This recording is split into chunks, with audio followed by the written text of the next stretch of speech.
আসসালামু আলাইকুম। মাননীয় প্রধানমন্ত্রী তারেক রহমান, আপনি 12 তারিখ নির্বাচনের আগে বলেছিলেন আলুর কথা, কিন্তু কৃষকের জন্য 10,000 টাকা করে মওকুফ করেছেন। আসলে আমার জানা মতো আমার গ্রামের কেউ পায় নাই এইটা। আর আসলে আপনি যেগুলো প্রস্তুতি দিচ্ছেন সবগুলি করতেছেন, আলহামদুলিল্লাহ, খুব ভালো লাগতেছে। কিন্তু আমাদের জয়পুরহাটে 5 আমার গ্রামে অন্তত শত শত কৃষক আজ তাদের ভয়ানক দশা। এই যে যেমন আপনি দেখেন এখানে আলু উঠাচ্ছে, এগুলো সব আলু ছিল, এগুলো সব পানিতে ডুবে গেছে। এই কৃষকগুলো যদি অনুদান না পায়, কোনো অনুদান না পায় সরকার থেকে, তাহলে এরা নিঃস্ব হয়ে যাবে।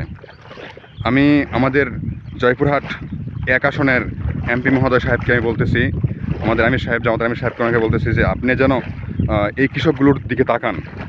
শুধু আমার গ্রামে না, আমার গ্রামে আশেপাশে কুসুম্বা ইউনিয়ন প্লাস আশেপাশে সব এলাকায় আমাদের আলুর সব নষ্ট হয়ে গেছে, প্রত্যেকটা কৃষক ক্ষতিগ্রস্ত। দয়া করে আপনি একটু এই বিষয়টা সংসদে উপস্থাপন করবেন।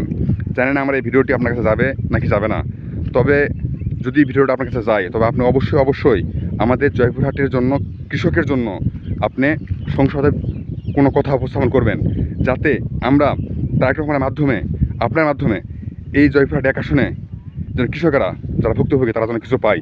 এই যে এখানে এগুলো আলু রাখছে, এগুলা জানি না এগুলা আলু কতদিন ভালো থাকবে। কৃষকের আজ ভয়ানক অবস্থা। পুরো মাঠ আপনারা যাচাই বাছাই করে দেখবেন, আপনারা খতিয়ে দেখবেন যে আমি ভুল বলতেছি না সঠিক বলতেছি। দয়া করে আমাদের জয়পুরহাটে 1 আসনে, বিশেষ করে 5 আপনারা সংসদে এই আলুর বিষয়টা নিয়ে কথা বলবেন। মাননীয় প্রধানমন্ত্রী তারেক রহমানকে আমি বলতে চাচ্ছি যে আমরা যদি, কৃষকেরা যারা আছি, এরা যদি সঠিকভাবে কোনো অনুদান না পায়, নিঃস্ব হয়ে যাবে, পথে বসে যাবে। তো আশা করি আমার কথাটা বুঝতে পেরেছেন।